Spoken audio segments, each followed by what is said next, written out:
কিছু কিছু জিনিস প্র্যাকটিস থাকা ভালো। একা সিনেমা হলে যাওয়া, একা রেস্টুরেন্টে খাওয়া, একা শপিং করা, ইচ্ছে হলে ছুটির দিনগুলোয় শহরের প্রিয় জায়গাগুলোতে যাওয়া, গোটা কয়েকটা দিন কারোর সঙ্গে দেখা না করে কথা না বলে কাটানো। কারণ আজ হয়তো জীবন মহা সমারোহে কাটছে, কাল তেমনটা নাও হতে পারে। কাল হয়তো প্রিয় মানুষটা, ভালোবাসার মানুষটা সঙ্গ ছেড়ে যাবে, কাছের মানুষদের সঙ্গে যোগাযোগ নিভে যাবে, বন্ধুরা ব্যস্ত হয়ে পড়বে নিজের নিজের জীবনে। তখন নিজের মুছড়ে পড়া হাতটাতে নিজেকেই হাত রাখতে হবে।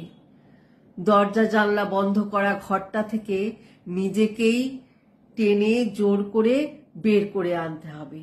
ভালো সিনেমা দেখতে হবে, ভালো একটা সুন্দর জামা কিনতে হবে, দুর্দান্ত একটা প্ল্যাটার খেতে হবে, গোধূলি বিকেলে গঙ্গার ধারে বসে সূর্যাস্ত দেখতে হবে, পাশে কেউ থাকুক বা না থাকুক।